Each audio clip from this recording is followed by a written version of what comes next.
ladies and gentlemen. Folks, my first guest tonight is an actor you know from The Walking Dead, The Punisher, and King Richard. He now stars in We Own This City. If we lose a fight, we lose the streets. Let that sink in.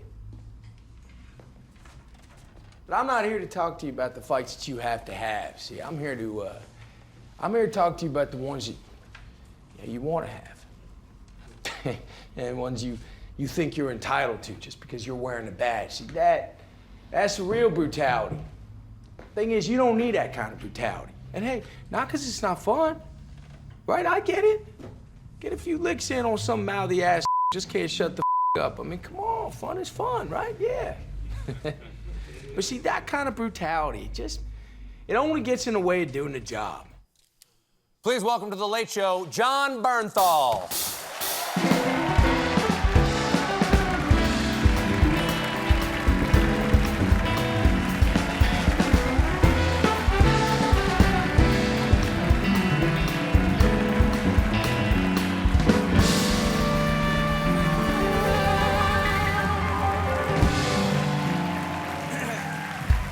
Colbert, I have to confess, these are not my clothes, man. And I'd say there's about a 48% chance these pants bust wide open.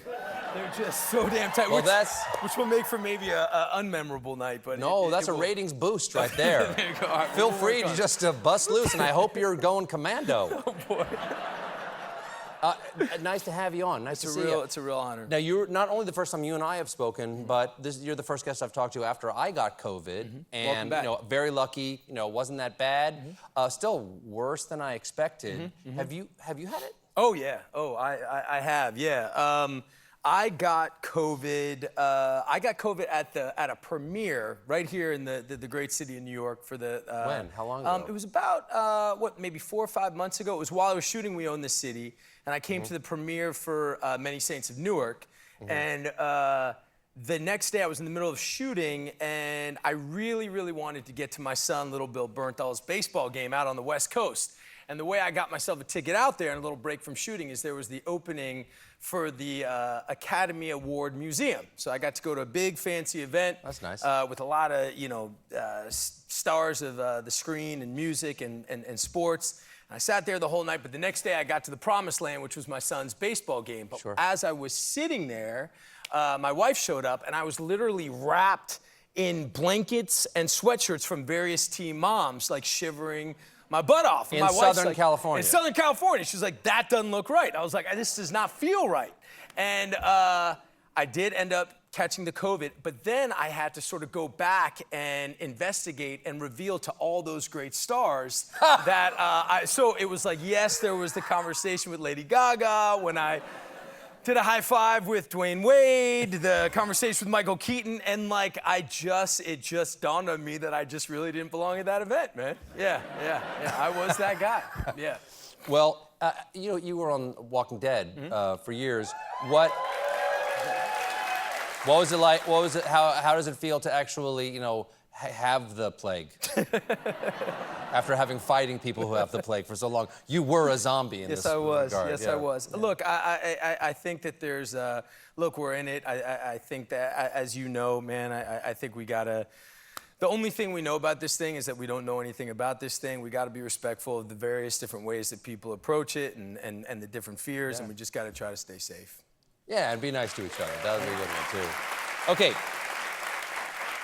I just found out that you studied acting at the Moscow Art Theater, the Moscow Theater of Art, the Stanislavski Ground Zero. Yes, sir. And I assume that you had to read An Actor Prepares and everything like that.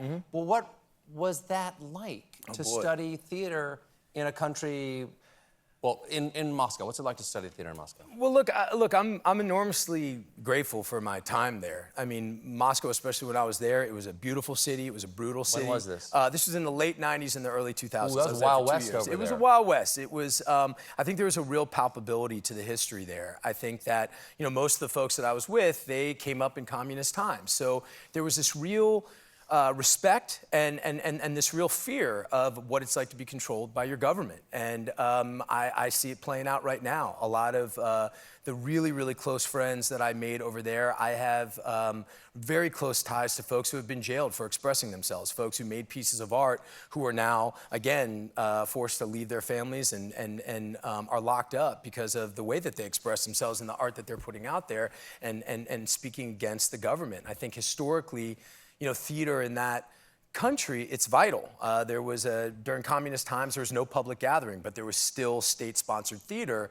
And if the state sort of decided that the theater that you were making was anti-state, if they perceived it that way, famous actors and directors were assassinated, and that's real. And look, only when you understand and can be around folks who don't really have freedom can you appreciate the freedom that you have. I think we... Do you stay in touch? Oh yeah, I absolutely. I have really, really, really close friends over there, and I'm doing a podcast now here, and real ones. Real ones, yeah. And one of the folks that we talked to is one of my dear friends from Russia. We had to sort of protect his identity because he really took a huge risk telling the truth and talking about sort of the state of information in that country and what he's hearing and how the media is completely controlled by the government. We had to change his name and block out his face and change his voice. What's the training like at the Moscow Art Theater? Because I read An Actor Prepare. I was an actor when I was younger. I remember on page 1 of An Actor Prepares, it says, the actor, no less than the soldier, must be subject to iron discipline. That's right. Was there iron discipline? Iron discipline. Look, I came up playing sports, boxing, played baseball in college. The hardest thing I ever went through in my life was the training at that school. How to fight, acrobatics, ballet. It was unbelievably rigorous, unbelievably brutal and honest. But they told you, if it wasn't for you, they let you know. And they would continuously sort of cut the class in half and kick half the kids out. And, look, I think ultimately there's something humane about that. There's something about saying, look, this is something that's not for everyone. And you have to work hard and you have to give everything you can. And for me, for my teachers, it was vital. And I think it's really served me.